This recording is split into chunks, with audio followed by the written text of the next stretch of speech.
Donc une fois que l'oscilloscope est bien calibré, il faut le raccorder à l'intérieur du circuit. Donc ici, je vais avoir deux sondes. Remarquons ici, toujours avec le fil rouge, notre positif et notre fil noir qui va être notre négatif. Dans le cas de l'alternatif, ça va être plutôt le ground ou notre neutre. Donc toujours cet endroit qu'on doit positionner notre pince de ground.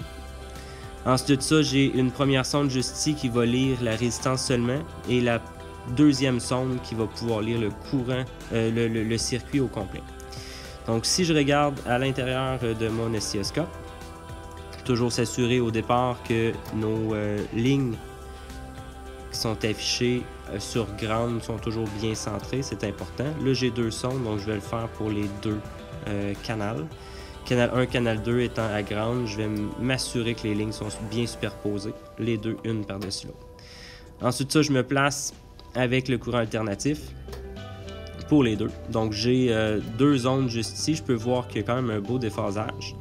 La raison pour laquelle je ne la vois pas, c'est uniquement à cause de la rapidité de la vidéo. Donc ici, si je regarde la première onde qui va être ma source, dans ce cas-là, je pourrais voir que j'ai 3 divisions en hauteur.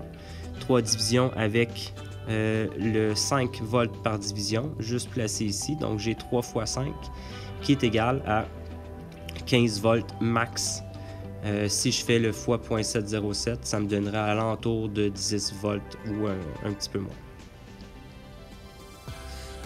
Donc en me plaçant sur ground, toujours s'assurer qu'on est bien centré. Ensuite de ça, pour le channel 2, on va avoir le même principe. La raison pour laquelle il est saccadé un petit peu, c'est parce que j'ai presque pas de tension. Il y a plus de tension sur les autres composantes que sur la résistance. C'est normal, on va être capable de faire une moyenne sur cette onde-là quand même. Donc ici, je regarde toujours les volts par division. Avec le 2.2 division, on peut faire notre calcul de cette façon-là.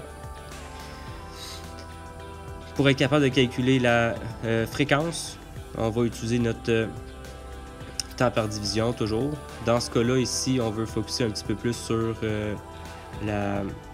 l'angle de déphasage. Si je regarde ça ici, on peut voir, on va essayer de regarder vraiment la différence entre les deux ondes. On peut le voir ici qui traverse le zéro à des endroits différents. On peut regarder ici que j'ai 1.8 divisions de différence. Donc pour calculer l'angle de déphasage, nous allons faire un produit croisé. Donc 8.3 divisions est égal à 360 degrés, donc les deux alternances. 360 fois 1.8 divisé par 8.3 nous donne 78.7 degrés. Donc l'angle que nous venons de mesurer, c'est vraiment la différence à travers le zéro entre les deux sinus, donc la ligne rouge juste ici. Et pour terminer, il est important de s'assurer que nous comprenons qu'à l'horizontale vers la droite, nous avons du temps, donc en secondes, ou notre fréquence, et qu'à la verticale vers le haut ou vers le bas, nous avons nos alternances ou notre amplitude en volts, que nous pouvons lire uniquement le volt max ou 1 max sur l'oscillogramme.